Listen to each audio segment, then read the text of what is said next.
할렐루야. 감사합니다. 우리 찬양대는 밑으로 내려가서 앉으시면 좋을 것 같습니다. 밑으로 내려오시면은 편하게 아무데나 이제 앉으시면 될 것 같아요.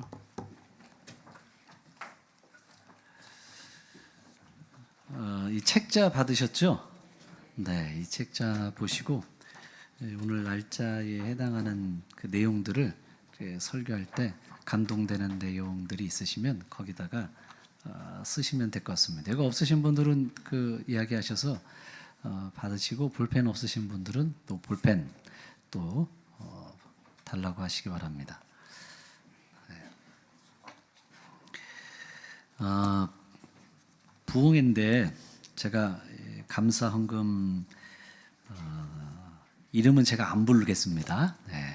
우리는 뭐 그 정도 다 수준이 있으니까 이름은 안 부르는데, 제가 부탁은 한 가지 제가 드릴게요. 제가 무슨 부탁을 드리냐면, 감사 예물을 올리실 때 여기에 이름 직분하고 그리고 기도 제목을 좀 구체적으로 쓰셨으면 좋겠어요. 기도 제목을. 그래서 뭐 여기 보니까 성령 충만 은혜를 내려 주옵소서 이렇게 하셨는데, 이렇게 말고 조금 더 구체적으로 기도 제목들을 좀, 제가 왜 이런 부탁을 드리냐면, 이제 나중에 이제 집회가 끝나고 난 다음에 이제 헌금 봉투를 이제 목사님들한테 제가 드려서 그 기도 제목들을 좀 다 정리를 하라고 제가 말씀을 드리려고 그래요. 그러니까 다 정리해서 그거를 제가 받으면 제가 성도님들 이름도 외워가고, 이런 기도 제목들이 있으시구나, 기도 제목도 제가 파악하고 또 그것도 보면서 기도할 수 있고, 이런저런 면으로 참 좋을 것 같습니다. 그래서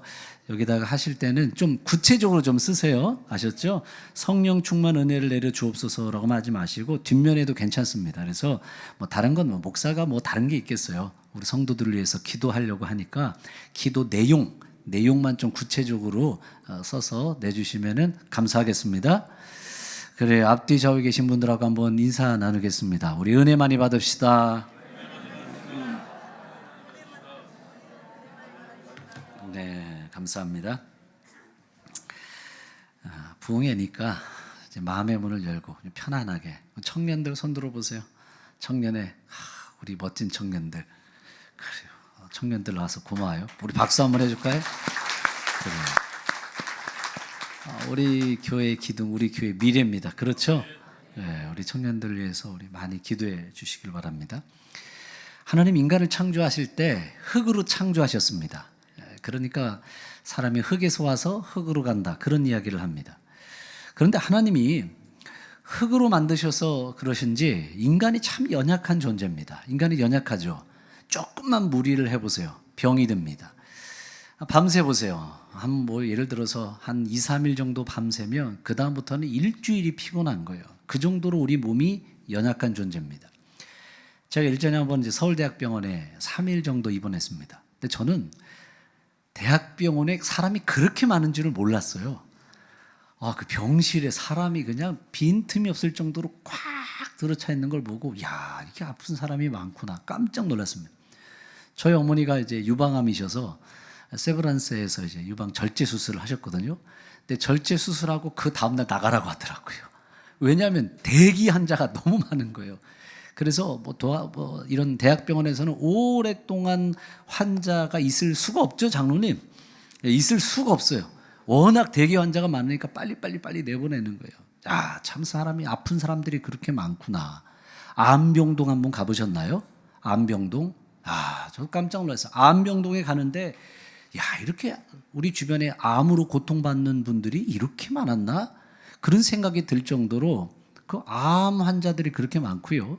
주변에서 돌아가셨다는 이야기를 들어볼 때, 뭘로 돌아가셨어? 물어보면 무슨 말씀들 하세요? 암으로 돌아가셨어. 그런 이야기들을 참 많이 들어요. 참 우리 몸이 연약하구나. 또 우리 몸이 연약하니까요, 금방 늙고 병들어요. 시간은 얼마나 빨리 지나갑니까? 시간이 그냥 화살처럼 날아가는 것 같아요. 누군가 하는 이야기처럼 20대는 20kg, 30대는 30kg, 아시죠? 50대 50kg, 60kg로 80대는 과속이라고 하더라고요. 죄송합니다. 피부의 탄력을 잃어가죠. 엊그저께 고등학교 졸업한 것 같아요. 그런데 거울 앞에 서면 왜 낯선 사람이 서 있습니다. 그게 누구예요? 그게 나야, 나.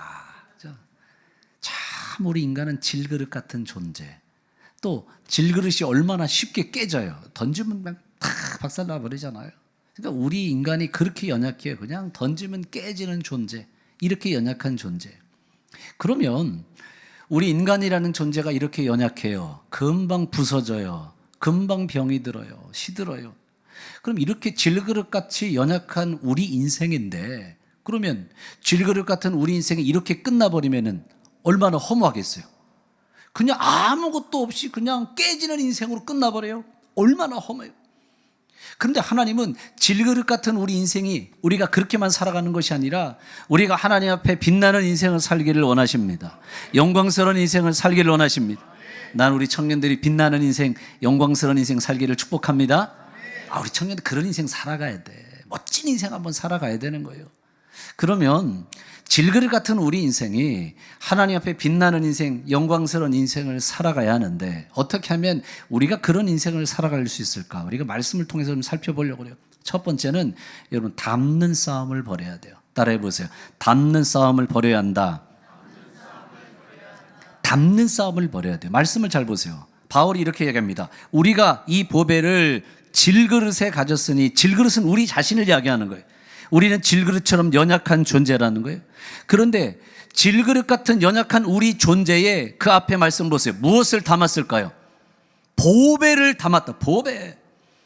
아무리 부족하고 형편없어 보여도 그 가운데에 보배를 담으면 그 그릇은 어떤 그릇이 되느냐? 보배로운 그릇이 되는 거예요. 그러니까 그 안에 뭘 담고 있느냐? 담고 있는 게 그 그릇의 정체성을 결정하게 되어 있다고요. 보석처럼 아름다운 것들이 상자에 가득 붙어 있어요. 그런데 뚜껑 열어보니까 그 안에 쓰레기들이 가득 담겨 있어요. 그럼 그 상자는 무슨 상자예요? 그 쓰레기 상자지. 그렇잖아요. 그런데 쓰레기 상자야. 쓰레기통이라고 적혀 있어. 그런데 쓰레기통을 열어봤더니 그 안에 금은보화가 가득 담겨 있어요. 그럼 그 상자는 무슨 상자예요? 그럼 보석 상자가 되는 거지. 그러니까 내 앞에 보여지고 있는 모습이 중요한 게 아니에요.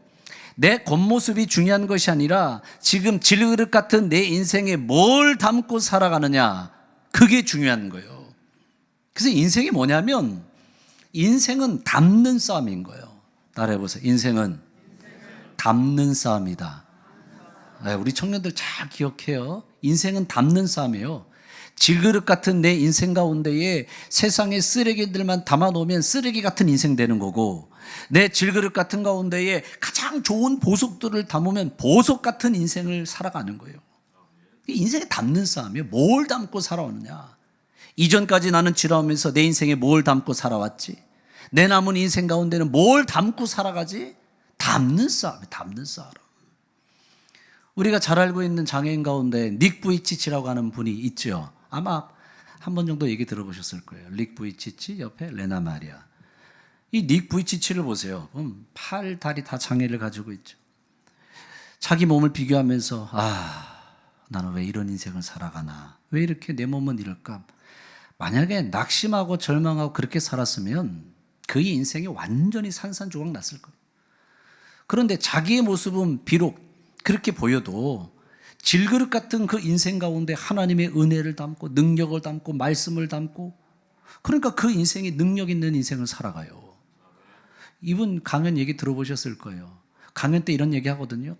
나는 쓰러져도 다시 일어날 것이고 쓰러져도 다시 일어날 것이고, 왜냐하면 내 안에 주님이 계시기 때문입니다.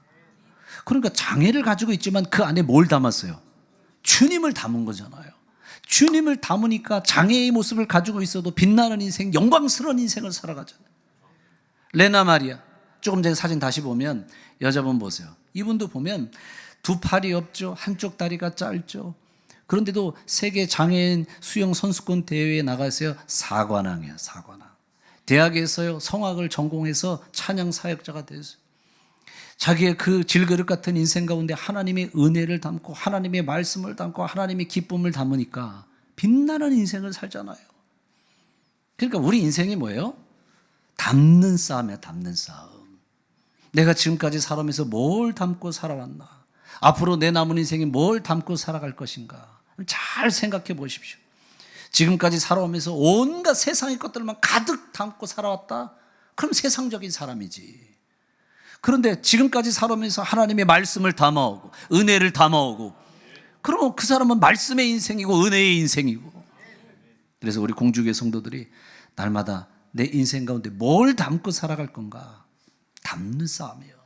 이 싸움을 벌일 수 있기를 바랍니다. 영국이라는 나라도 보세요. 이 나라가 예전에 보면 앵글로 섹슨족이라고 그랬다고요. 그러니까 막 사람 잡아 죽이고 노략질하고 나쁜 짓 하고. 그런데 그런 나라 가운데 복음이 들어갔어요. 그들에게 복음이 담겨졌어요. 그러자 지금은 영국이라는 나라를 우리가 보통 뭐라고 불러요? 신사의 나라. 우리는 인정할 수 없지만 그래도 영국이라는 나라를 신사의 나라, 그렇게 이야기를 하잖아요. 뭘 담느냐에 달려있는 거예요. 여러분, 교회도 마찬가지예요. 그 교회가 얼마나 능력 있는 교회냐, 그거는 그 교회에 뭘 담고 있느냐, 담는 게 중요한 거예요. 만약 교회 가운데 예수의 능력이 있고 예수의 은혜가 있고 예수의 십자가 복음이 있고, 여러분, 그런 그 예수의 십자가 복음과 말씀과 능력이 있으면 그 교회는 정말 능력 있는 교회가 되는 거예요. 그래서 우리가 여러분 너무 그릇싸움 하지 말자고요. 그릇싸움, 외행적인 그릇싸움 하지 말자고요. 우리 공주교회 가운데에 십자가 복음이 담겨져야 돼요. 우리 공주교회 안에 말씀의 능력이 담겨져야 돼요. 그러면 우리 교회가 강력한 교회가 되는 거예요. 쓰임받는 교회가 되는 거예요. 그런데 온갖 세상의 것들로만 다 담아 나와요. 그러면 그 교회는 어떻게 돼요? 죄송해요, 쓰레기 같은 교회 되는 거지. 우리도 보세요. 온갖 세상의 것들로만 매일을 담아가요. 세상의 쾌락을 담아가고 물질 만능주의를 담아가고 세상의 욕심으로만 자꾸 채워가려고 하고, 그러다 보니까 우리의 삶이 힘들어지죠. 계속해서 능력을 잃어가죠. 그러니까 좀 비워야 돼요. 자꾸 너무 세상적인 욕심, 세상적인 쾌락, 물질 만능주의 자꾸 비워가야 돼요. 비워가야 돼. 영성이 뭔지 아세요? 영성은 비우고 채우고 나누는 거, 그게 영성이에요. 비우고 채우고 나누고. 가장 먼저 뭘 해야 돼요? 비우는 것부터 시작하는, 영성은 비우는 것부터 시작하는 거. 비워야 돼요. 내 안에 가지고 있는 세상적인 욕심을 비우고, 그렇죠? 야망을 비우고, 너무 세상적인 야망을 비워가고 물질 만능주의를 자꾸 비워가고, 비워가는 거예요. 비워가는 거. 그리고 비우고 채우고 나누는 거라고 했잖아요. 비운 마음 가운데 채워야죠. 뭘 채워요? 말씀으로 채워야죠. 은혜로 채워야죠. 기도로 채워가야죠. 그게 영성이에요. 비우고 채우고 나눠가는 거예요. 야곱이라는 사람을 보세요. 이 야곱이 외삼촌 라반의 집에서 양떼를 두 떼 세대, 많은 재산을 가지고 이제 고향으로 돌아가잖아요. 근데 고향으로 돌아갈 때 그가 야복 강가에서 천사와 씨름을 하게 되잖아요. 그런데 이 야곱이 야복 강가에서 천사와 씨름하게 된 이 사건은 의도적인 사건이야. 의도적인 사건. 하나님이 의도적으로 야곱으로 하여금 천사와 씨름을 하게 하십니다. 그 씨름을 통해서 야곱으로 하여금 비워가게 하시는 거예요. 욕심을 비워가게 하시고, 내심으로 할 수 있다고 하는 어리석은 생각을 비워가게 하시고. 그걸 우리가 알 수 있는 거는 이 야복이라는 이름을 통해서 알 수 있는 거예요. 야복강의 야복이라는 뜻이 비운다는 뜻이에요. 비운다. 그러니까 천사와 씨름하는 걸 통해서 어떻게 하세요? 비우라는 거예요. 비운. 야곱아, 너 안에 가지고 있는 인간적인 욕심이 있지? 그거 비워가라. 네가 지금까지 인간적인 방법으로만 살아오고 니께로만 살아오려고 그랬지? 그런 너의 니께와 인간적인 생각들을 자꾸 비워가라. 비워가라는 거예요. 그 다음은 어떻게 해요? 은혜로 채워가라. 말씀으로 채워가라. 이런, 지금도 마찬가지입니다. 하나님은 지금 이 자리가 야복강이 되기를 원하십니다.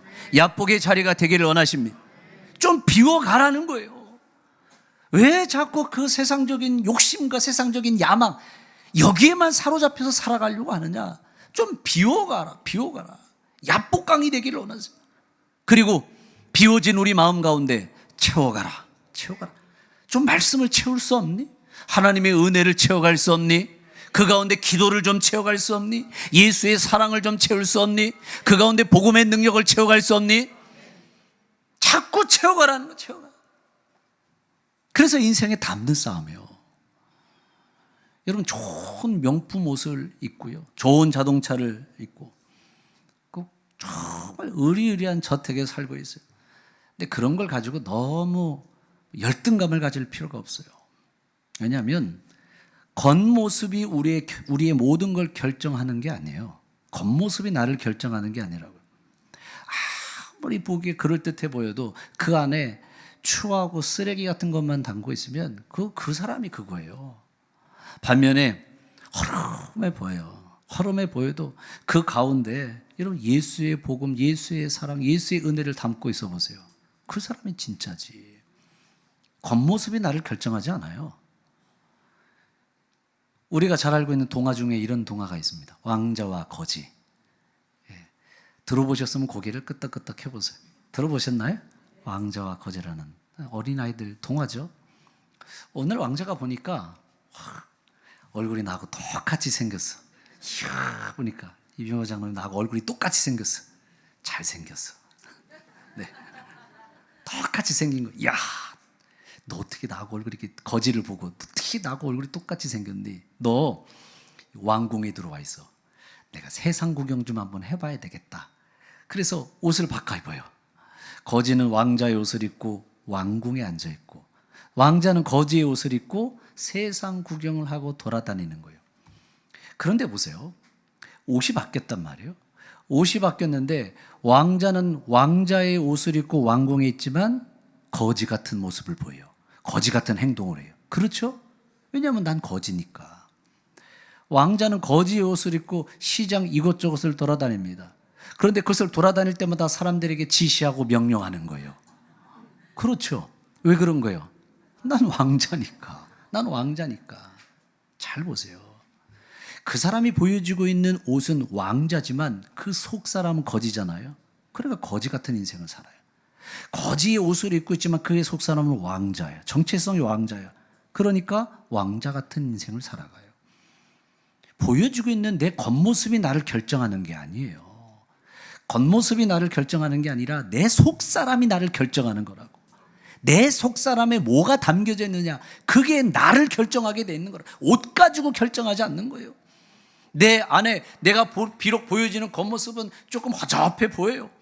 그러나 내 가운데에 예수의 사랑이 있어요. 그러면 나는 사랑의 사람이지. 내 안에 십자가 복음의 능력이 있어요. 그럼 난 십자가 복음의 사람이지. 내 가운데 하나님의 은혜가 있어요. 그럼 난 은혜의 사람이지. 여러분, 겉모습이 나를 결정하는 게 아닙니다. 내가 뭘 담고 살아가느냐. 그래서 인생은 담는 싸움이라는 거예요. 그러니까 청년 여러분, 지금 다른 사람하고 비교할 때 내 겉모습이 부족해 보이잖아요. 그거 가지고 신경 쓸 필요 없어. 그게 중요한 게 아니야. 내 안에 지금 뭘 담고 살아가느냐, 그게 중요한 거예요. 가르쳤던 청년인데, 이 청년이 다리에 장애를 가지고 있어요. 근데 참 전문적인 기술도 있고 기술도 있고, 참 이 청년 너무 괜찮아요. 그래서 제가 물어봤어요. 야, 너는 어떻게 하다가 이렇게 다리를 이렇게 다치게 됐니? 그랬더니, 네, 목사님, 소아마비를 앓았어요. 이 얘기를 하더라고요. 아, 그렇구나. 뭐 그럴 수 있겠죠. 야, 그런데 또 다리에 장애가 있는데 어떻게 그렇게 일을 잘하고 뭐든지 하는 것보다 척척척척 잘하고, 야, 참 대단하다, 대단하다 칭찬하고 격려해 줬어요. 그런데 이 녀석이 하는 이야기가 오히려 제게 참 감동이 되고 도전이 되는 거예요. 저한테 뭐라고 말하냐면 이렇게 얘기하는 거예요.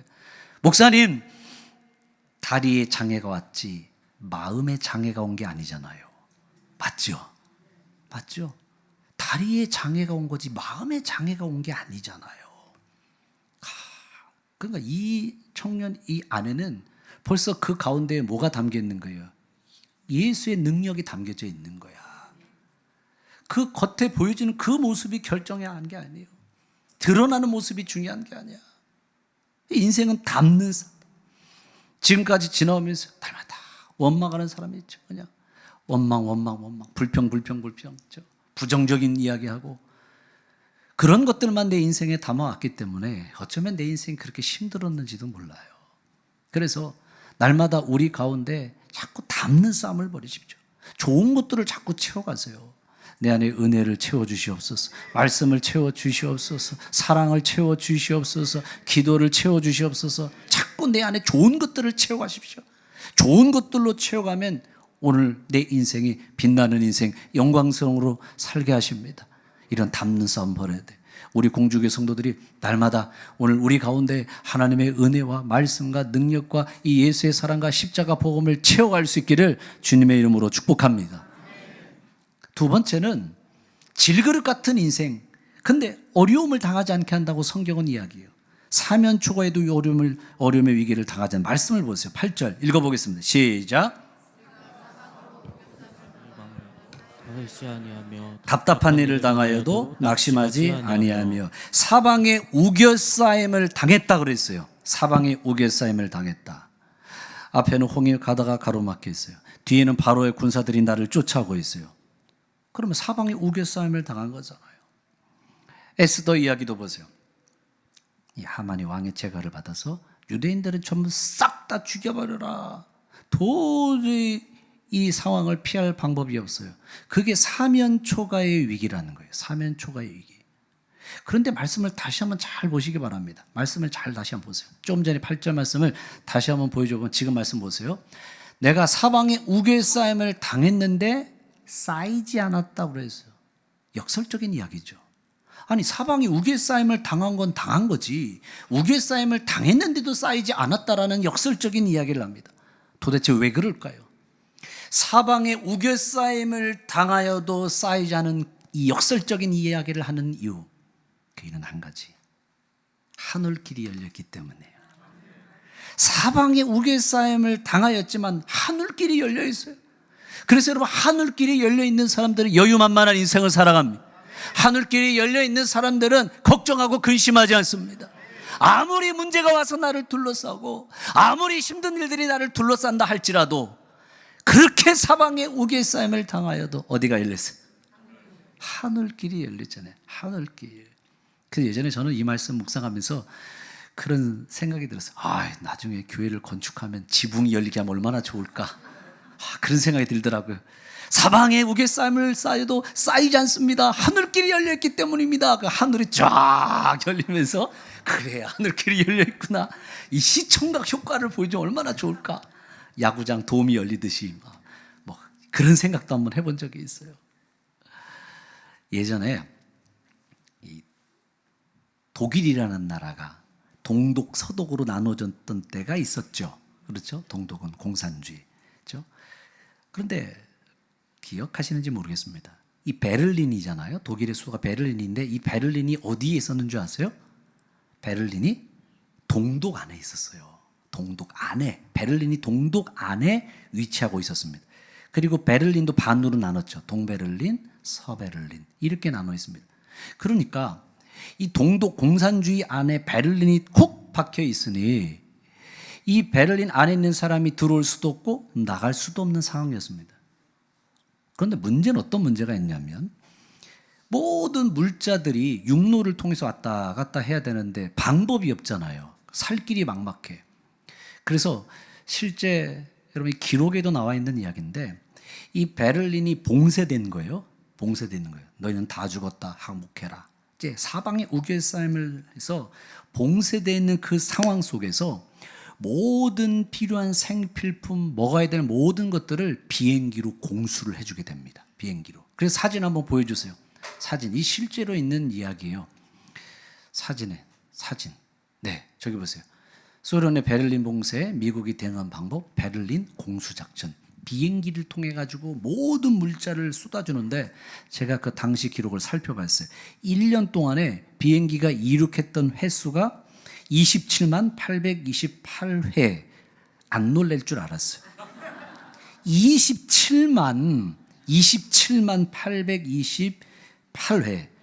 하루로 따지면요, 하루에 767번의 비행기가 뜬 거예요. 2분에 한 번씩. 굉장한 거죠. 2분에 한 번씩 뜨고 또 뜨고 계속 비행기가 뜨면서 물자들을 공급을 해주는 거예요. 그러니까 아무리 이 동독이 사방에 우겨싸임을 한다 할지라도 베를린에 살고 있는 사람이 어려움이 있었을까요? 어려움이 없죠. 하늘길이 열려 있으니까 여유만만한 거죠. 여러분, 우리도 마찬가지 아니겠습니까? 우리 주변의 상황에 우겨의 쌓임을 당한다 할지라도 우리는 쌓이지 않습니다. 왜냐하면 하늘길이 열려 있기 때문에. 하늘길이 열려 있는 사람들은 여유만만한 인생을 살아갑니다. 기도하는 시간이 무슨 시간인 줄 아세요? 우리가 기도하는 시간은 하늘의 길을 여는 시간이라는 거예요. 우리가 기도하는 시간들을 통해서 하늘의 4차선, 8차선, 16차선 하늘의 대로를 뻥뻥 뚫어내가는 거예요. 하늘의 대로가 뻥뻥 뚫리면 하늘로부터 내려주시는 하나님의 엄청난 역사가 있어요. 그래서 말씀에 가장 좋은 것이 위로부터 빛들의 아버지께로부터 내려온다고 그랬어요. 하늘 길만 열면 돼요. 하늘 길만. 과거에도요 이런 말이 있었다고요. 바다를 제패하는 사람이 바다를 제패하는 나라가 강한 나라가 된다. 과거에 그랬어요. 그래서 바닷길의 중요성을 알고 바닷길을 제패했던 사람이 빅토리아 여왕이야. 영국의 빅토리아 여왕. 그래서 이 빅토리아 여왕 때 영국의 별명이 뭐였어요? 해가 지지 않는 나라. 바닷길을 제패하면 강한 나라가 된다는 걸 알았던 거예요. 근데 지금은 실제로 바닷길이 아니라 지금은 하늘길을 제패해야 된다고 그래요. 하늘길. 그래서 공항들이 지금 허브 공항으로 중간에 기착지를 만들어내는 공항들 자꾸 만들어내잖아요. 인천공항에 한번 했다 가야 된다. 홍콩의 경유해서 가야 된다. 그러면서 그 노선 싸움이 치열하잖아요. 비행기 노선 싸움들. 하늘길을 제패하면 이게 큰 경제적 효과가 있거든요. 그런데 그게 세상에서만 그런 게 아니라 영적인 것도 마찬가지예요. 영적인 것도 하늘의 길을 열어야 돼요. 이 하늘의 길을 열어갈 때 오늘 하늘로부터 쏟아지는 엄청난 역사가 있어요. 그럼 하늘길을 누가 열어갈까요? 기도하는 사람이 하늘길을 열어가는 걸 믿으시기 바랍니다. 기도를 통해서 하늘길을 열어가는 거예요. 열왕기하 19장에 나와 있는 말씀. 아수르의 18만 5천 대군이 쳐들어왔어요. 방법이 없어요. 너희는 포기됐다. 무기를 버리고 투항해라. 항복문서를 보내는 거예요. 사방에 우겨싸임을 당했죠. 그때 시스기야가 했던 일이 이 항복문서를 두고 성전으로 들어가잖아요. 그래서 열왕기하 19장 14절 말씀 보세요. 말씀해 보면 시스기야가 사자의 손에서 편지를 받았다. 이 항복문서예요. 이 항복문서를 가지고 어디를 갔을까요? 성전에 올라가잖아요. 그리고 시스기야가 그 편지를 여호와 앞에 펴놓고 하나님 앞에 그걸 펼쳐놨다라는 거예요. 그리고 여러분 우리 안에 이런 모습도 있어야 돼요. 하나님 계약했는데 계약이 잘 돼야 됩니다. 좀 들고 와서 펴놓고 기도하고 아주 그런 모습이 있어야 되지 않겠습니까? 누구는 그러잖아요. 누구는 우리 남편이 교회 안 나오는데 꼭 교회 나왔으면 좋겠습니다. 그리고 구두 가지고 나와서 기도했던 분이 있잖아요. 구두 꼭 가지고 나서 껴안고 기도하면서 오늘은 신발만 나왔는데 내일은 몸도 나오게 해주시옵소서. 그러고 기도했다고 그러잖아요. 근데 실제로 결국 그 남편 교회 나왔어요. 그러니까 우리 안에 이런 모습이 있어야 되는 거예요. 이런 모습, 이런 간절함이 있어야 되는 겁니다. 그런데 히스기야가 이렇게 하나님 앞에 간절히 기도할 때 어떤 역사가 일어나요? 아침에 나가보니까 천사가 나와서 18만 5천의 대군을 전부 멸절시켜 버립니다. 어떻게 이런 일이 가능해요? 하늘길이 열려있기 때문에. 그래서 하늘의 길을 열어가야 돼요. 하늘의 길을. 그런데 실제로 이런 비슷한 상황이 역사 속에서 있었죠. 이 히스기야의 이 사건들이 실제로 이 비슷한 상황이 역사 속에서 있었습니다. 오래전인데 아마 기억나시는지 모르겠습니다. 2차 세계대전 당시에 연합군과 그리고 이 독일이 전쟁을 벌일 때였습니다. 근데 연합군이 계속해서 밀려가고 프랑스에서 전쟁을 하는데 밀려서 어디까지 왔냐면 덩케르크라는 곳까지 오게 됩니다. 영화로도 있었어요. 덩케르크의 기적라고는 영화도 있었습니다. 한번 보여주실래요? 사진. 네, 방송실 정신없을 거예요. 네. 사진 한번 보세요. 덩케르크의 기적. 사진 있지 않아요? 없어요? 그래요. 제가 실수했군요. 이 덩케르라는 해안까지 밀려오는 거예요. 근데 그때 당시에 연합군의 숫자가 33만 명이었대요. 독일군이 파죽지처럼 막 몰려오는 거예요. 이 뒤로 가면은 바다에 빠져 죽든지 아니면은 독일군에 의해서 다 몰살 당하든지 이 절체절명의 위기, 사방에 우겨쌈을 당한 거예요. 다 죽게 생긴 거예요. 그런데 그때 영국의 처칠 수상에 나와서 라디오에서 전 국민들에게 이렇게 부탁을 합니다. 연합군 33만 명의 병사들이 프랑스 해안 덩케르크에 지금 갇혀 있는데 그들을 구할 길이 없습니다. 여러분 기도해 주십시오. 그리고 전 국민에게 기도를 부탁을 하는 거예요. 근데 그때 기적이 일어납니다. 놀라운 기적이 일어나는 거예요. 어떤 일이 일어나면 그 33만 명에 있는 그 군인들을 이제 데리고 나와야 되는 거잖아요. 그러니까 데리고 나오는 일이 쉬운 일이 아니잖아요. 그런데 유럽 전역에 있는 어선, 상선 900척이 갑니다. 900척이 몰려가서 그 사람들을 실어 나르기 시작을 하는 거예요. 일주일 동안 실어 나르는데, 근데 일주일 동안 실어 나를 때 거기서 또 기적이 일어나는 거예요. 왜냐하면 하나님이 계속해서 비를 내려요. 계속해서 비를 내리니까 전차가 앞으로 갈 수도 없고 진흙밭이니까, 그리고 보병들이 앞으로 전군에 나가야 되는데 그것도 어려워요. 하늘에 계속해서 구름이 떠 있으니까는 비행기가 폭격도 할 수 없어요. 그 모든 병사들을 빼내는데 도저히 독일군이 진격을 못하는 거예요. 그래서 결국 33만 명의 연합군 병사들이 무사히 도보해협을 건너서 영국으로 오게 됩니다. 그게 덩케르크의 기적이라는 내용이에요. 이 내용을 가지고 영화로도 만들어졌습니다. 여러분, 아무리 우리 안에 열악한 상황과 환경을 만난다 할지라도, 우리가 사방에 우겨싸임을 당한다 할지라도 우리는 쌓이지 않습니다. 하늘길이 열려 있는 거예요. 하늘길을 열면 되는 겁니다. 기도를 통해서 하늘길을 열어가십시오. 1차선 도로만 내지 말고 4차선, 8차선, 16차선 하늘의 대로를 열어가십시오. 그럼 그걸 통해서 하나님이 우리 가운데 보여주시는 놀라운 역사가 있는 것을 믿으시기를 주님의 이름으로 축복합니다. 또 8절 말씀에는 이렇게 이야기해서, 고린도서 4장 8절 말씀을 보세요. 답답한 일을 당하여도 낙심하지 아니하고, 사방에 우겨싸임을 당하여도 쌓이지 아니하고, 또 답답한 일을 당하여도 낙심하지 아니하고. 참 못된 일을 하다 보면 생각만큼 일이 잘 안 될 때가 있습니다. 그렇죠? 모든 일이 내 마음대로 다 되는 건 아니잖아요. 뭐 사업하시는 분들, 사업도 내 마음대로 되나요? 안 되죠. 어떤 때는 어려움을 당하게 되고, 또 그리고 조금 시간 지나면 직원들 월급 줘야 되죠. 하청업체에 돈 줘야 되죠. 그런데 가지고 있는 재정은 부족하죠. 그러다 보면 마음에 답답한 마음이 있어요. 질병의 문제를 만납니다. 쉽게 해결할 수 있는 질병의 문제는 있지만, 그렇지 못한 질병의 문제를 만날 때 답답하잖아요. 그런데 바울이 뭐라고 얘기했어요? 답답한 일을 당하여도 낙심하지 않는다.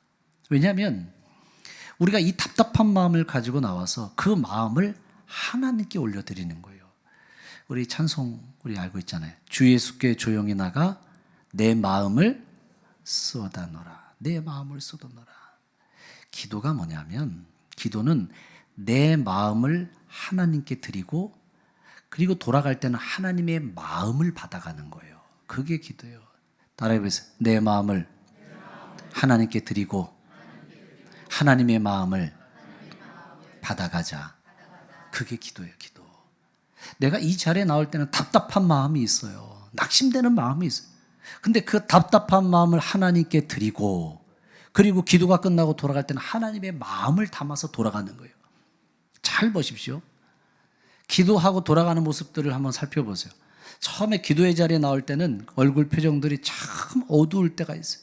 근심 걱정으로 가득 차 있는 모습이 있어요. 근데 기도가 끝나고 돌아갈 때 보면은 콧노래를 불러요. 그렇죠. 콧노래를 불러요. 얼굴 표정이 밝아졌어요. 그러면 내 문제가 해결된 거예요? 해결된 거 아니에요. 여전히 내 문제는 존재합니다.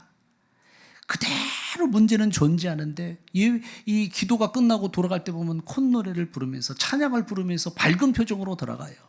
왜 그럴까요? 하나님의 마음을 받은 거예요. 내 마음을, 답답한 마음을 하나님께 드리고, 낙심하는 내 마음을 드리고, 그 모든 마음을 하나님께 드리고 돌아갈 때는 하나님의 마음을 받아서 돌아가는 거예요. 그러니까 얼굴이 밝아져요. 기쁨이 있어요. 은혜가 있어요.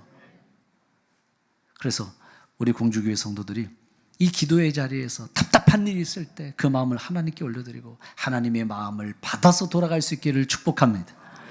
지난번에 어떤 장로님이 재미있는 얘기라고 이런 얘기를 이제 하셨어요.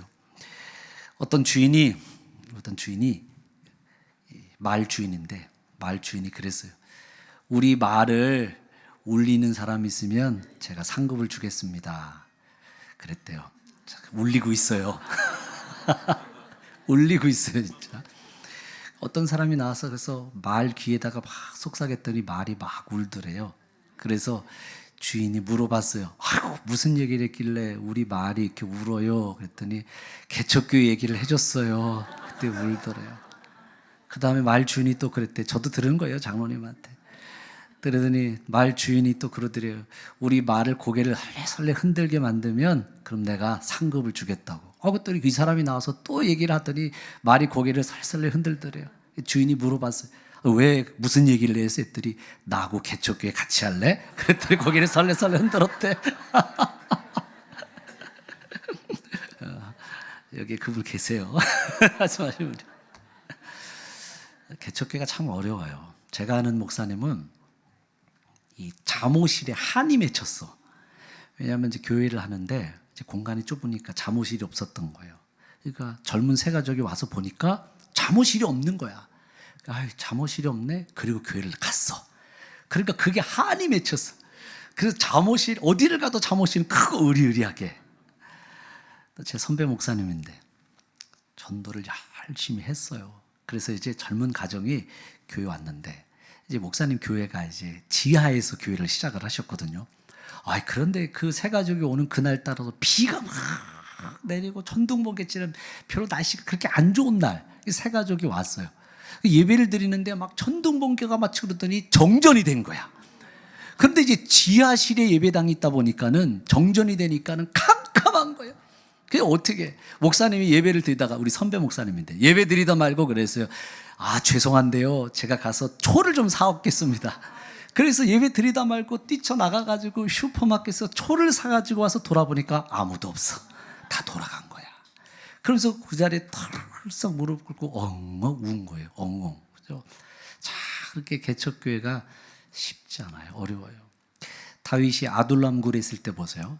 다윗이 아둘람 굴에 있을 때 어떤 사람이 찾아와 있어요. 빚진 모든 사람, 원통한 모든 사람, 억울한 모든 사람, 그런 사람들이 왔다고 그러죠. 개척교회는 그런 사람들이 와. 빚진 모든 사람, 원통한 모든 사람, 억울한 모든 사람들이 다 개척교회 오는 거예요. 다 와서 다 인정받기를 원해. 알아주기를 원해. 저도 교회 개척교회 하는데 어떤 분이 와서 그러시는 거예요. 목사님, 저는 이 교회에 뼈를 묻겠습니다. 큰 소리를 치면서 오시더라고요. 그래서 제가 그랬어요. 집사님, 우리 교회는 상가교회라 뼈 묻을 데가 없어요. 그랬어요. 근데 그분이 이제 참 열심히 할 줄 알았는데 결국은 또 있다가 또 나가더라고요. 인정받고 싶은 거예요. 돌아다니면서 인정받고 싶고 뭐 별의별 일들이 얼마나 많이 일어나는지 모릅니다. 양수가 터졌는데 119에 전화하지 목사한테 전화를 했어. 목사님, 양수가 터졌어요. 그 어떻게? 그래가지고 제가 모시고 갈게요. 그래 차에 태워가지고 병원으로 응급실을 가가지고 뭐 그런 일도 있고 자는데요. 자는데 권사님이 전화를 했어. 권사님이 전화를 해가지고 목사님 큰일 났어요 그러더라고요. 그 무슨 큰일이 났나는데 이러지 뭐라고 하지? 목사님, 제가 농협 하나로마트 앞에다가 주차를 했는데 하나로마트가 불이 났대요. 목사님 가서 제 차 좀 빼주세요. 그리고 연락이 왔어. 자기 차를 빼달라고. 자다 말다가 연락이 받았어요. 그래서 어떻게 권사님 차가 불타게 생겼는데 목사가 가야지. 그래서 자다 말고 갔어. 아내가 옆에서 그러더라고. 여보 어디 갔대? 권사님 차가 불타게 생겼대. 내가 가서 차를 꺼내와야지. 그래서 간 거야. 갔어요. 지금 전화하지 마세요. 전화하셔도 저 차 못 빼요. 참 별의별 일들이 참 많아요. 목회하다 보면 참 에피소드들이 참 밤을 새서 이야기할 정도로 참 많이 있습니다. 제 부목사 때도 잊혀지지 않아요. 교회 집사님이 전화가 왔어요. 전화가 왔는데 우리 그 빌라 맨 옥탑방에 사시는 분인데 이분이 돌아가셨는데 이분이 무연고자야. 돌아가셨는데 이 장례를 치러야 되는데 어떻게 하냐고. 그랬더니 이제 목사님, 이분을 좀 이렇게 시신을 어떻게 좀 해야 된다고. 그래서 올라갔더니 이제 돌아가셨잖아요. 또 돌아가신 분 시신을 업고 내려왔잖아요, 제가. 시신 업고 내려왔어. 방법이 없으니까 업고 이렇게 내려왔는데 이걸 병원으로 가야 되는데 이제 근데 그 당시에 제 교회가 지금은 안 돼요. 근데 옛날에는 그 교회에 영안실을 해놨어요. 거기다가 냉동고도 이렇게 해놓고 교회에서 지역 주민을 위해서 해야 되겠다 했는데 지금은 이제 안 되죠. 그리고 돌아가시는데 시신 함부로 이렇게 데리고 나오면 큰일 나요. 지금은 시신 유기하는 건데 근데 그때는 제가 미쳤나 봐요. 얘기를 듣고 그 무거운 시신을 업고 이렇게 그 4층 위에 옥탑방에서부터 업고서 이렇게 내려왔어요. 아이고 시신이 얼마나 무거운지. 그래서 이 장례를 치렀던 게 목회가 참 스토리, 이 드라마틱한 스토리들이 많아요. 근데 제가 한 번은 이제 교회를 하는데 이제 새벽에 이제 제가 기도를 해요. 근데 맨 앞에 이제 강단 앞에서 제가 기도를 하거든요. 그래서 이제 무릎 꿇고서 그 강단 앞에서 오전내 기도를 해요. 그런데 기도하는데 하나님이 그때 제게 뜬금없는 말씀을 하시더라고요. 뭐라고 말씀하셨냐면 김 목사, 네 주님, 그 가지고 있는 핸드폰의 전화번호를 좀 지우지, 그런 말씀을 주시는 거예요. 이게 왜 이런 말씀을 주시나. 핸드폰을 다 지우라는 거예요. 그래서 하나님이 사람 의지하지 말라고 하시는구나. 사람 의지하지 말라고. 왜냐하면 사람이 재산이잖아요. 그러니까 힘들고 어려울 때마다 전화해서 아이고 집사님 좀 도와줄 수 있어요, 권사님 좀 도와줄 수 있어요, 나도 모르게 전화가 가는 거야. 그런데 하나님이 그걸 원하지 않으시더라고요. 오직 하나님만을 믿고 하나님만을 의지하기를 원하시더라고요. 그래서 전화번호를 다 지우라. 네 주님 그렇게 하겠습니다. 그래서 핸드폰을 초기화시켜버렸어요. 초기화. 그 안에 있는 전화번호를 싹 지워버렸어요. 그런데 그때부터 하나님의 역사가 나타나기 시작하라는 거예요. 엘리야에게 까마귀 떼를 통해서 하나님이 채워주시잖아요. 하나님이 그때부터 이 사람 저 사람 모르는 사람들을 통해서 채워주시고 공급하시고 하나님의 역사가 일어나기 시작을 하는 거예요. 여러분 우리는 답답한 일을 당하여도 우리는 낙심하지 않습니다. 왜냐하면 하나님이 우리에게 계시기 때문입니다. 하나님이 우리의 모든 것을 채워주십니다. 하나님이 놀라운 역사가 있습니다. 하늘길만 열면 하나님의 놀라운 역사가 쏟아지게 돼 있어요. 우리 공주의 우리 모든 성도들이 답답한 일을 당한다 할지라도 낙심하지 마십시오. 하늘의 길을 열어가십시오. 하늘의 길을 열 때 놀라운 기적의 일들이 일어나는 걸 여러분 믿으시기를 바랍니다. 사도행전에도 보세요. 이제 베드로가 옥에 갇혔을 때 교회가 그를 위해서 간절히 기도하니까 기적이 일어나잖아요. 그를 묶고 있던 착고가 풀리죠. 감옥문이 열리게 되죠. 그리고 베드로를 이 투명 인간처럼 만드셨는지 그 자리를 지나가는데 아무도 그 베드로의 모습을 보지 못하잖아요. 그러니까 우리가 하늘의 길을 열어가면 하나에 묶여있는 문제가 풀려지게 하시고 하나에 닫혀있는 분들이 열어지게 하시고 이 역사가 일어나는 거예요. 이 역사가. 그러면 여러분 기도의 재미를 알아요. 신앙생활의 재미를 알아요. 제가 한 번은 마트에 갔는데 아이고 애가 얼마나 극성스러운지 엄마한테 뭘 사달라고 졸르는 거예요. 엄마 사줘. 근데 극성스러운 애들은 바닥에 떼굴떼굴 굴러가는 거예요. 엄마가 아이가 너무 극성스러우니까 아이가 엄마 돈 없어, 엄마 돈 없어. 돈 없다고 얘기를 하는 거예요. 아이고 애가 얼마나 똑똑한지. 엄마 카드 있잖아. 엄마가 돈 내는 걸 본 적이 없어. 카드로 다 내지. 제 말이 맞죠? 아니 누가 돈 갖고 다녀? 카드로 다지. 엄마 돈 없어 했더니 엄마 카드 있잖아. 카드로 다 결정하니까. 근데 제가 그 모습을 보면서 이런 생각이 들더라고요. 우리에게도 하나님이 주신 카드가 있구나. 문제가 있을 때마다 그 카드를 사용하라는 거예요. 신용카드는 한도가 있습니다. 하나님이 주신 카드는 한도가 없습니다. 갚을 필요도 없어요. 그러니까 하나님이 우리에게 주신 카드는 뭐예요? 기도라는 카드가 있는 거예요. 기도라는 카드. 이 기도라는 카드는 한도가 없어요. 갚을 필요도 없어요. 무제한으로 긁을 수 있어요. 얼마나 좋아요. 그런데 우리가 이 기도의 카드를 안 쓰는 거예요. 이 기도의 카드를 안 써. 다른 카드를 냅니다. 난 아직도 능력이 있어요. 능력의 카드를 내면. 그래도 아직도 나는 잘하는 인맥이 있어요. 인맥의 카드. 어떤 분은 그래요. 괜찮아요. 다 망한 것 같아도 집 한 채 남아 있으니까 이 집 가지고 대출 받아가지고 그거 가지고 또 하면 돼요. 집이라는 카드가 아직 남아있대. 왜 하나님이 우리 인생에 고난을 주시는 줄 아세요? 그 고난을 통해서 내게 남아있는 카드를 뺏어 가시는 거예요. 하나씩 하나씩 뺏어가요. 내 안에 가지고 있는 능력의 카드? 그래? 그 카드도 뺏어가요. 집이 아직 남아있는데? 그래? 그럼 집이라는 카드? 그것도 뺏어가버려요. 그 카드를 하나하나 다 뺏어가게 하세요. 그리고 오로지 어떤 카드 하나만 남겨두실까요? 기도의 카드. 그거 하나만 남겨두시는 거예요. 그거 쓰라고, 그거. 그런데 그 카드를 사용할 때 역사가 나타나요. 그 카드를 사용할 때 능력이 나타나는 거예요. 우리 청년 여러분, 기도의 카드를 한번 써보지 않겠어요? 난 아직도 건강이 있고 그래도 난 아직도 실력이 있는데 그거 믿지 마세요. 기도의 카드를 사용하세요. 여러분, 우리 가지고 있는 거 아무것도 아니에요. 여러분, 우리가 50이 지나면요 지식의 평준화가 이루어집니다. 다 똑같아요. 40이 넘으면 미모의 평준화가 이루어집니다. 40 넘어보세요. 지금 옛날에 김태희 그러면 김태희 얼굴 예쁘고 그러죠. 요즘 애들한테 물어보세요. 김태희 아니 너희들 그 뭐라고 하는 줄 아세요? 그 아줌마요? 이렇게 말해. 그 아줌마요. 맞죠?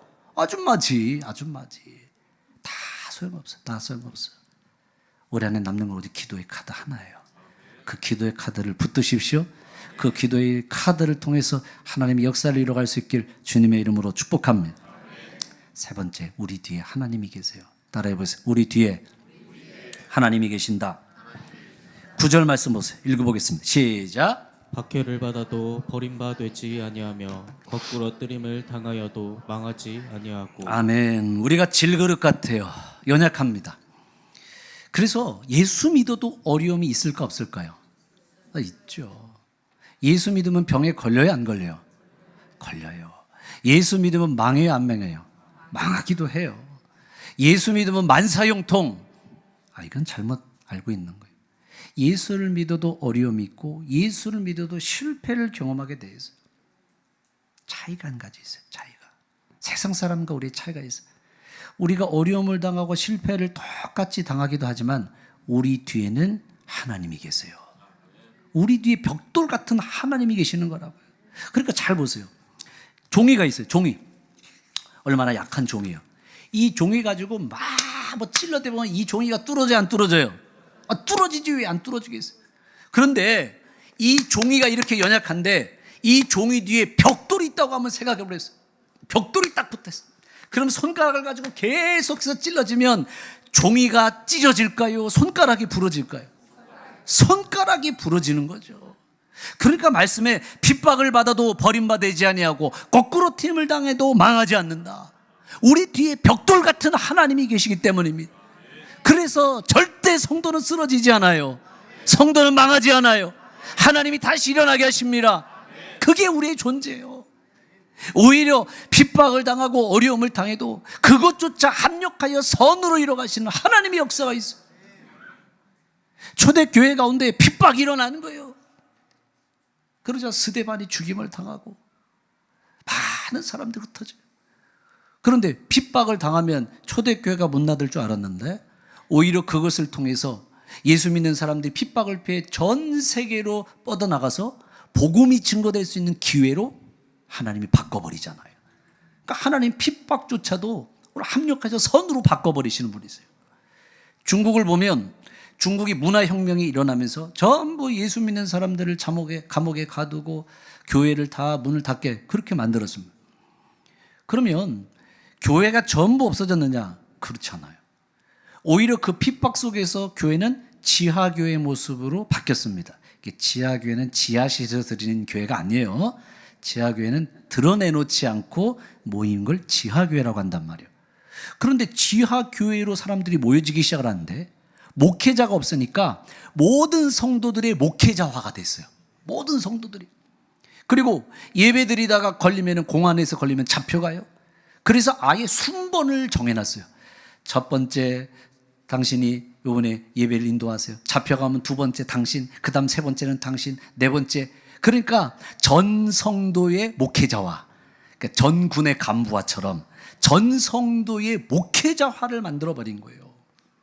그래서 나중에 시간이 지나고 난 다음에 이 중국이라는 나라 뚜껑을 열어봤더니 기독교 숫자가 몇 명이에요? 많게는 1억 명. 많게는 1억 명이에요. 엄청난 기독교인들이 있는 거예요. 핍박을 받아도 버림받지 않아요. 박해를 당해도 거꾸로 틀지 않아요. 하나님의 백성은 망하지 않아요. 우리 뒤에 벽돌 같은 하나님이 계시기 때문이에요. 그래서 오늘 내 뒤에 벽돌 같은 하나님이 계셔서 그 하나님으로 해서 나는 절대 망하지 않는다. 나는 쓰러지지 않는다. 다시 일어날 수 있다. 오늘 이 믿음을 가질 수 있기를 주님의 이름으로 축복합니다. 마지막은 예수의 생명을 담는 인생을 살아야 돼요. 따라해보세요. 예수의 생명을 담는 인생. 이제 마지막 말씀에 보면 이렇게 이야기를 합니다. 읽어보겠습니다. 시작. 우리가 항상 예수의 죽음을 몸에 짊어짐은 예수의 생명이 또한 우리 몸에 나타나게 하려 함이라. 아멘. 이런 말씀해 보세요. 바울이 말할 때 예수 죽인 것을 몸에 짊어짐은 예수의 생명이 우리 몸에 나타난다. 그러니까 예수님의 죽인 것, 예수님의 시신을 짊어지고 간다. 그런데 예수의 생명이 나타난다. 앞뒤가 안 맞는 이야기를 하고 있어요. 지금 이 말씀은 그 당시에 있었던 사형 제도를 빗대서 이야기하는 거예요. 이 바울 당시에 사람을 죽일 수 있는 다양한 사형 제도가 있죠. 그 중에 한 가지는 십자가 사형이고 또 이런 사형 제도가 있었습니다. 산 사람과 죽은 사람을 함께 묶어 놓는 거예요. 산 사람과 죽은 사람을. 그러면 어떨까요? 산 사람과 죽은 사람을 함께 묶어 놓으면 이 죽은 사람이 썩어 들어가겠죠. 썩어 들어갈 거 아니에요. 그러면 그 썩어 들어가 있는 이 피부가 함께 붙어 있는 내 피부도 어떻게 될까요? 썩어 들어가고 얼마나 안 좋겠어요. 그럴 거 아니에요. 지금 이 당시의 사형제도를 빗대서 바울이 지금 얘기하고 있는 거예요. 죽은 사람을 내 몸에 묶어놓으면 그 사람의 이 사독이 나에게로 옮겨서 나도 결국 죽게 되는데 예수 그리스도의 죽으심, 예수님의 시신을 내 몸에 붙이고 다니면 그럼 결국은 나는 어떻게 될까요? 없어지는 거죠. 사라지게 되는 거죠. 그리고 누구만 드러날까요? 예수님만 드러난다. 이 당시의 사형 방법을 통해서 지금 바울이 이야기하고 있어요. 다시 말하면 바울은 자기 자신의 모습은 완전히 사라지고 예수 그리스도의 생명이 내 안에 담겨지기를 원했어요. 그래서 여러분 7절 말씀에 바울이 이렇게 이야기합니다. 이 보배를 질그릇에 가졌다고 그랬어요. 이 보배를 질그릇은 우리를 이야기해요. 이 보배는 무엇을 이야기할까요? 예수의 생명을 이야기하는 거예요. 예수의 생명을 질그릇 같은 우리에게 담겨져 있다는 거예요. 그래서 인생이 담는 싸움이라는 거예요. 생명보다 소중한 게 어디 있어요? 건강은 잃어버려도 어떻게 하면 또 찾을 수 있어요. 돈도 잃어버리면 다시 벌 수 있어요. 생명은 안 돼요. 생명은 한계니까. 생명은 한계예요. 그러니까 죽음을 두려워하는 거라고요. 생명이 가장 중요해요. 그런데 바울이 이야기할 때에 예수의 생명이다. 예수의 생명. 내 안에 예수의 생명이 담겨지기를 원하는 거예요. 이런 예수의 생명, 예수의 구원이 내 안에 들어오면 죽으려고 약을 들었다 놨다 하는 사람들 살 소망을 갖게 됩니다. 왜냐하면 예수의 생명, 예수의 생명이 구원이니까 다시 살아난 역사가 있는 거예요. 땅도 보세요. 땅도 이 생명의 역사가 잘 무슨 땅에 생명의 기운이 있는 거예요. 그래서 미국에 어디죠? 그 공원 있는데 세콰이어 국립공원 같은 데 가보면은 나무가 뭐 어마어마하게 큰 나무들이 그 높이가 100m까지 올라간대요. 이 세콰이어 국립공원 함께 가볼 수 있기를 축복합니다. 아멘 하신 분만 같이 가시길 바랍니다. 한번 그런 데 가봐야죠. 네. 못 가봤어요? 같이 갑시다. 아멘대로 될지어다. 그런데 그 안에를 파보면 땅 밑에 생명의 기운이 있는 거예요. 그렇죠? 이 땅 속에 생명의 기운이 있으니까 뭘 심어도 잘 자라요. 일본의 아오모리 현에 그 기무라 아키노리라는 분이 한 기적의 사과라는 게 있어요. 기적의 사과. 근데 이분의 이 사과가 유명한데 왜 유명하냐면 어떤 사람이 이 사과를 6개월 있다가 냉장고 위에다 둔 거를 발견한 거예요. 그런데 싱싱하더래요. 깜짝 놀란 거죠. 이게 유명하게 된 이유가 있어요.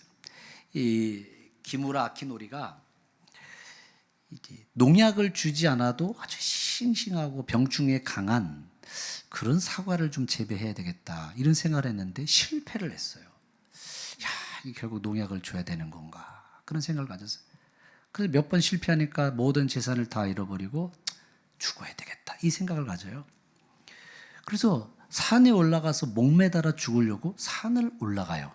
올라가는데 문득 뭘 봤냐면 도토리 나무를 봤어. 이 산에 있는 도토리 나무는 누가 재배하는 것도 아니고 누가 농약을 주는 것도 아니고 이렇게 잘 자랄 수 있을까? 그래서 그 앞에서 물끄러미 그 도토리 나무를 계속해서 쳐다본 겁니다. 이유가 뭘까? 이유가 뭘까? 그러다가 문득 무슨 생각이 들었냐면 땅을 파볼까? 그래서 땅을 파봤대요. 땅을 파봤더니 그 땅 안에 온갖 이 생명의 보고가 있는 거야. 땅 안에 생명의 기운이 있는 거예요. 원인은 땅에 있구나. 땅에 있구나. 그래서 돌아가서 자기 그 사과밭을 그냥 놀렸대요. 놀렸대. 계속 하지 않고. 그러니까 우리도 농사할 때 해거리라는 걸 하잖아요. 그러잖아요. 일부러 땅을 쉬게 하는 거잖아요. 아니면 뭐 농작물을 딴 걸로 바꾸든지 이런 거를 하잖아요. 그리고 땅을 놀린 거예요. 그러니까 땅이 기름지게끔 만들어 가는 거예요. 그리고 난 다음에 이 사과나무들이 열매를 맺기 시작을 하는데 이 나무 꼭지, 사과의 이 꼭지가 다른 사과 꼭지보다 굵기가 2배더래요. 그러니까 비바람이 와도 이게 잘 떨어지지 않는 거예요. 싱싱한 나무들이 이제 맺혀지기 시작하더라는 거예요. 그래서 한번 이분의 이야기가 우리나라에도 많이 소개가 됐어요. 기무라 아키노리 기적의 사과. 인터넷 찾아보셔도 저기 나왔네요. 네, 저기 나왔어요. 저기 나왔습니다. 그래서 뭐 일본에서도 알려져 있고 우리나라에서도 참 많이 알려졌어요. 다시 말하면 뭐냐면 그 안에 얼마나 그 생명의 역사가 있느냐 이게 중요한 거잖아요. 이런 우리가 마찬가지예요. 아무리 많은 돈을 가졌고 많은 능력을 가졌어요. 그런데 그 안에 예수의 생명이 없어요. 예수의 복음이 없어요. 그럼 그 사람은 살아있지만 죽은 사람과 같아요. 중요한 것은 우리 가운데 예수의 생명, 예수의 복음을 담고 있느냐. 인생은 담는 싸움이라는 거예요. 강물도 보세요. 강물에 보면은 그 집채만한 나무도 떠내려갑니다. 그리고 뭐 많은 것들이 다 떠내려가요. 그런데 작은 물고기는 물결을 거슬러 올라가잖아요. 집채만한 나무는 물결을 따라서 흘러내려가는데 아니 요만한 물고기는 그 강물을 거슬러 올라가는 거예요. 무슨 얘기예요? 크기의 문제가 아니라는 거예요. 생명의 문제라는 거예요. 생명의 문제. 아무리 커도 생명이었으면 세상의 물결 따라 흘러가는 거예요. 죄의 물결 따라 흘러가는 거예요. 남들 하는 대로 다 따라가는 거예요. 그런데 내 안에 예수의 생명이 있어요. 내 안에 예수의 복음이 있어요. 그럼 죄악된 세상을 거슬러 올라가는 거예요. 그래서 오늘 우리 가운데 예수의 생명이 있어야 되는 거예요. 인생은 담는 싸움이라는 거예요. 지금까지 뭘 담고 살아오셨습니까? 뭘 담고 살아오셨어요? 세상에서 돈 많이 벌어온 거 그게 최고인 줄 알고 담고 오셨습니까? 우리 자녀들이 잘 되는 거 그게 최고야. 그걸 생각하고 그걸 담고 오셨습니까? 그게 중요한 게 아니에요. 우리 안에 예수의 생명이 있어야지. 예수의 복음이 있어야지. 십자가 복음이 있어야지. 교회도 크면 다 뭐 할 거야. 교회가 크다고 다가 아니에요. 그 교회 안에 정말 예수의 복음이 살아있는가? 십자가 복음이 살아있는가? 그게 살아있는 교회라는 거예요. 나는 우리 공주교회가 예수의 십자가 복음, 예수의 생명이 살아있는 교회 되기를 축복합니다. 우리 모든 성도들 가운데에 예수의 생명, 예수의 복음이 충만하기를 축복합니다. 인생은 담는 싸움이에요. 우리 청년들 지금부터 예수의 생명과 복음을 담아가십시오. 빛나는 인생, 영광스러운 인생을 살게 하십니다. 그런 우리 모두가 되기를 주님의 이름으로 축복합니다.